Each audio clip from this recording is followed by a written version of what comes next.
Bismillah ar-Rahman ar-Rahim, nouvelle histoire aujourd'hui, l'histoire du meilleur des voisins. De tous les savants de l'époque, Abdullah ibn Mubarak était sans doute le plus illustre et le plus respecté.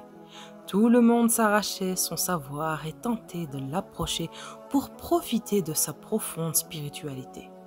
Pourtant, Dieu lui envoya à de nombreuses reprises des signes lui montrant combien de simples hommes, d'illustres inconnus, avaient une audience particulière auprès du Très-Haut. Et cette histoire parle de l'un d'entre eux. Une nuit, alors qu'il était venu faire le pèlerinage, Abdullah ibn Mubarak s'endormit non loin de la Kaaba, dans son habit d'ihram. C'est alors qu'il fit un rêve surprenant. Il vit deux anges descendre du ciel et venir s'asseoir juste à côté de la Kaaba. Ils entamèrent alors une conversation bien étrange. Le premier dit au second : « Sais-tu combien de personnes sont venues accomplir le pèlerinage cette année ?» Et le second de répondre : « Oui, 600 000 personnes sont venues rendre visite à la demeure sacrée. »« Et sais-tu combien d'entre elles ont vu leur pèlerinage accepté ?» reprit le premier. « Je me demande si même le pèlerinage d'une seule de ces personnes a été accepté, dit le second. » Dans son rêve, Abdullah ibn Mubarak fut choqué d'entendre cela. Il se dit : comment autant de personnes sont venues du monde entier? Certaines d'entre elles ont traversé tellement d'obstacles, de rivières et de montagnes et de déserts. Certains ont lourdement souffert de la longueur du voyage. Elles étaient démunies, d'autres ont dépensé tellement d'argent. Comment leurs efforts peuvent-ils être ainsi réduits à néant? Dieu ne peut négliger l'effort de l'un de ses serviteurs. Il se disait cela quand soudain, il entendit l'un des deux anges reprendre. Mais il y a bien un cordonnier à Damas. Il s'appelle Ali ibn al-Mufiq.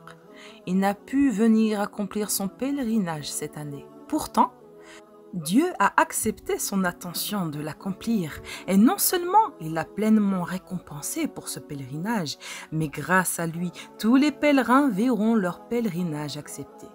Puis, sans crier gare, Abdullah ibn Mubarak ouvrit les yeux et se réveilla brusquement. Son rêve le perturba beaucoup, il se demandait ce qu'il pouvait signifier. Et à la clarté de ce rêve le rendait trop réel pour qu'il puisse l'oublier. Alors, dès qu'il eut fini d'accomplir son pèlerinage, il prit la route pour Damas, bien décidé à trouver ce fameux cordonnier dont la seule intention pouvait peser si lourd. Son voyage fut long, mais Abdullah ibn Mubarak était déterminé. Ainsi, au bout de quelques semaines, il atteignit enfin Damas. Sans prendre le temps de se reposer, dès qu'il pénétra dans la cité, il se mit à demander à chaque personne qu'il rencontrait si elle connaissait un cordonnier du nom de Ali ibn al-Mufiq. Au bout de quelques minutes, les gens finirent par l'amener directement à la maison du cordonnier, juste au moment où celui-ci sortait. Abdullah ibn Mubarak s'avança vers lui avec empressement et le salua avec respect. Puis il demanda : « Peux-tu me dire quel est ton nom ?»« Je m'appelle Ali ibn al-Mufiq, répondit l'homme. Abdullah ibn Mubarak était heureux. Il venait d'atteindre son but. Et il allait enfin pouvoir comprendre qui était cet homme si spécial. Mais il devait faire une dernière vérification. Il continua. « Que fais-tu pour vivre ?»« Je ne suis qu'un simple cordonnier, répondit-il le modeste homme. » Le cordonnier regarda son interlocuteur d'un œil intrigueur. Qui pouvait bien être cet étranger qui lui posait autant de questions? Il demanda alors : « Et toi, noble étranger, pourrais-tu me dire à ton tour qui tu es ?» Abdullah ibn Mubarak s'excusa d'autant de maladresse et répondit : « Excuse-moi de t'importuner ainsi. Je suis Abdullah ibn al-Mubarak. » Quand le cordonnier entendit son nom, sa nervosité se fit palpable. Il fut soudain saisi d'une angoisse qui le paralysa. En effet, qui ne connaissait pas Abdullah ibn Mubarak? C'était un si grand savant que personne dans le monde musulman ne pouvait ignorer son nom. Mais pourquoi Abdullah ibn al-Mubarak en personne le cherchait-il? Qu'avait-il bien pu faire pour qu'un tel savant se déplace en personne jusqu'à lui? Et comme d'habitude, mes très chers frères et sœurs, n'oubliez pas de vous abonner, de liker et de partager autour de vous afin que d'autres personnes découvrent cette histoire. Barakallahu fikum, continuons cette histoire. Le voyant si nerveux, Abdullah ibn al-Mubarak le rassura, lui promettant que ses intentions étaient nobles et qu'il ne risquait rien. Puis il demanda encore, « Avais-tu l'intention d'accomplir le pèlerinage cette année ?»« Oui, répondit-il. Cela fait maintenant 30 années que je vis dans l'espoir que Dieu me donne cette opportunité. Et cette année, j'étais enfin parvenu à récolter suffisamment d'argent pour un tel voyage, mais Dieu en a décidé autrement. Et je n'ai pu transformer mon intention en acte. » Abdullah ibn al-Mubarak était curieux de savoir pourquoi le pèlerinage de cet homme avait été accepté et comment il avait pu faire accepter celui de plus de 600 000 personnes sans l'avoir même accompli. Mais plus il discutait avec le cordonnier, plus il entrevoyait en lui une pureté du cœur que seuls quelques rares hommes possèdent. Tout chez lui montrait un rapport à Dieu profond, ses paroles, ses actes, ses manières, ses préoccupations. Après quelques minutes de conversation, Abdullah ibn al-Mubarak se fit plus insistant. « Pourquoi n'as-tu pas pu accomplir le pèlerinage cette année ?» Ali répondit avec toute la pudeur qui le caractérisait. « C'est la volonté de Dieu, noble cheikh. » Mais Abdullah ibn Mubarak n'était pas un homme à se contenter d'une simple réponse. Il avait parcouru des centaines de kilomètres pour comprendre la signification de ce rêve, sans nul doute inspiré par Dieu. Alors, il se permit d'insister auprès du modeste cordonnier qui finit par avouer. « J'étais heureux parce que j'avais amassé suffisamment d'argent pour enfin accomplir mon devoir envers Dieu auprès de sa demeure. Mais un jour, je suis allé chez mon voisin pour lui rendre visite. Je le trouvai, lui et sa famille, assis autour de la table pour le dîner. Je n'avais pas vraiment faim, mais je me dis que mon voisin allait certainement me retenir et me demander de prendre place à table pour partager son dîner. Pourtant, pour je ne sais quelle raison, je remarquai que mon voisin était préoccupé par quelque chose et qu'il essayait autant que faire se peut d'éviter de m'inviter. Puis, après quelques curiosités banales et après avoir longuement hésité, mon voisin m'avoua, l'air contrit.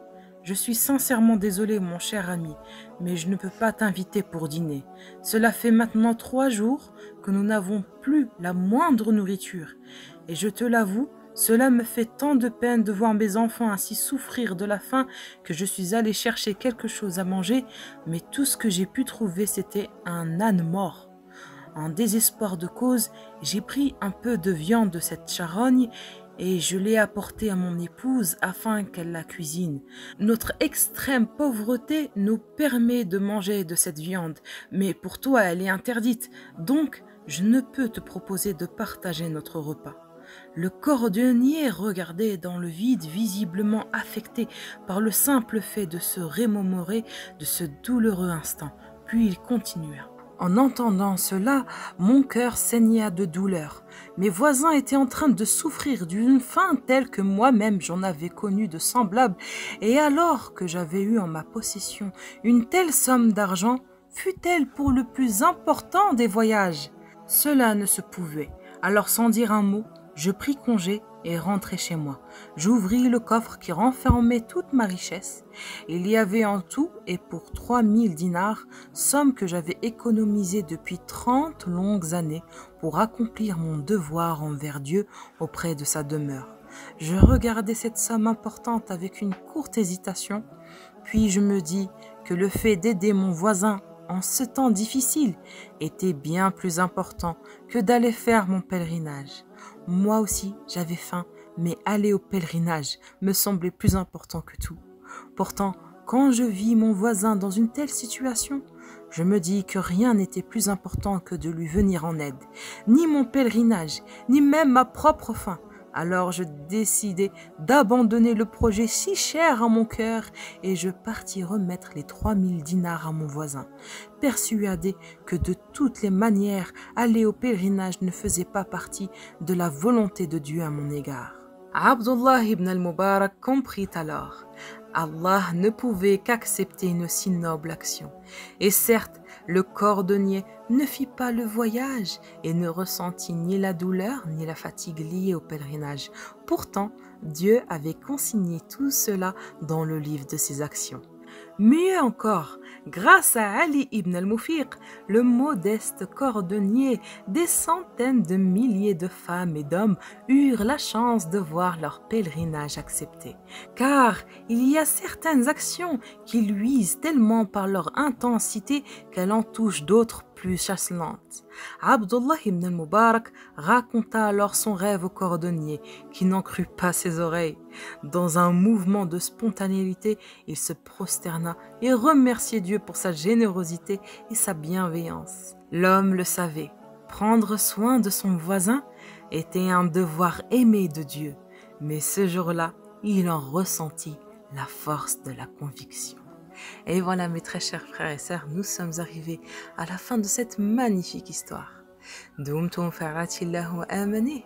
Wassalamu alaikum wa rahmatullahi wa barakatuh.